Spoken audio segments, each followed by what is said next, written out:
Hi పిల్లలు, ఇంకో పద్యం చెప్పుకుందాం. ఇంకో రెండు పద్యాలు. నీళ్ల మీద నోడ నెగిడి తిన్నగా బ్రాకు. అంటే నీళ్ల మీద ఓడ తిన్నగా వెళ్ళిపోతుంది చక్కగా. బయట మూరడైనను బారలేదు. అంటే బయట ఓడ వెళ్ళమంటే వెళ్తుందా? వెళ్దాం. నీటిలో ఉంటేనే తిన్నగా వెళ్ళిపోతుంది. నెలవు తప్ప చోట నేర్పరి కొరగాడు. అంటే నెలవు తప్ప చోట అంటే నీకు అక్కడ సదుపాయం కాని చోట నువ్వు ఉద్యోగమైనా చేయలేవు. అంటే నువ్వు అక్కడ ఉండలేని చోట నువ్వు ఉద్యోగం చేయమంటే నువ్వు చేయలేవు. నీకు ఒక స్కూల్లో వేస్తారు, ఆ స్కూల్ నీకు నచ్చదు. అప్పుడు ఏం చేస్తావు? అప్పుడు నచ్చకపోయినప్పుడు నీకు చదువు మీద దృష్టి ఉండదు. అలాగా నీకు నచ్చని దగ్గర నువ్వు కొలువు చేయలేవు. అంటే నువ్వు అక్కడ ఉద్యోగం చెయ్యలేవు.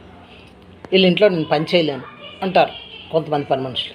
అలాగా కొన్ని విధాలుగా నచ్చకపోయినప్పుడు మీరు అలాగ టాలరేట్ చేయలేరు, ఆ పని కూడా చేయలేరు.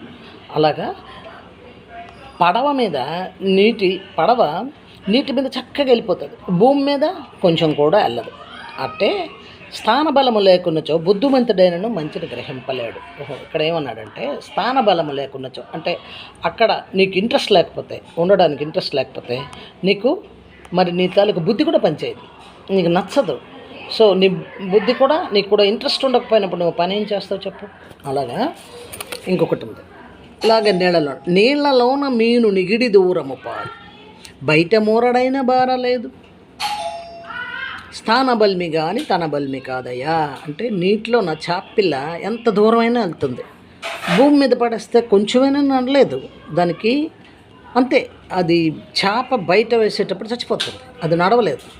అట్లే స్థానబలం ఉన్నచో నెంతైనను విజయము సాధించవచ్చును.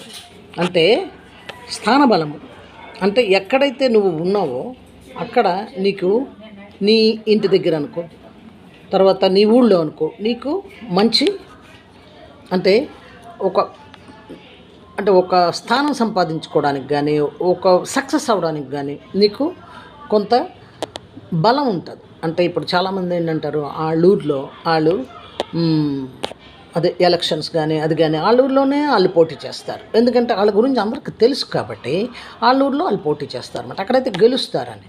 అదే నువ్వు ఇంకో ఊరు వెళ్ళి నేను పలానా నేను చెప్పినా ఎవరు నమ్మరు, అంటే ఎవరు ఇంట్రెస్ట్ చేయరు. వీడెవడో వచ్చాడు, మనవరు వచ్చి మనకేం చేస్తాడు అంటారు. అది అర్థమైంది కదా.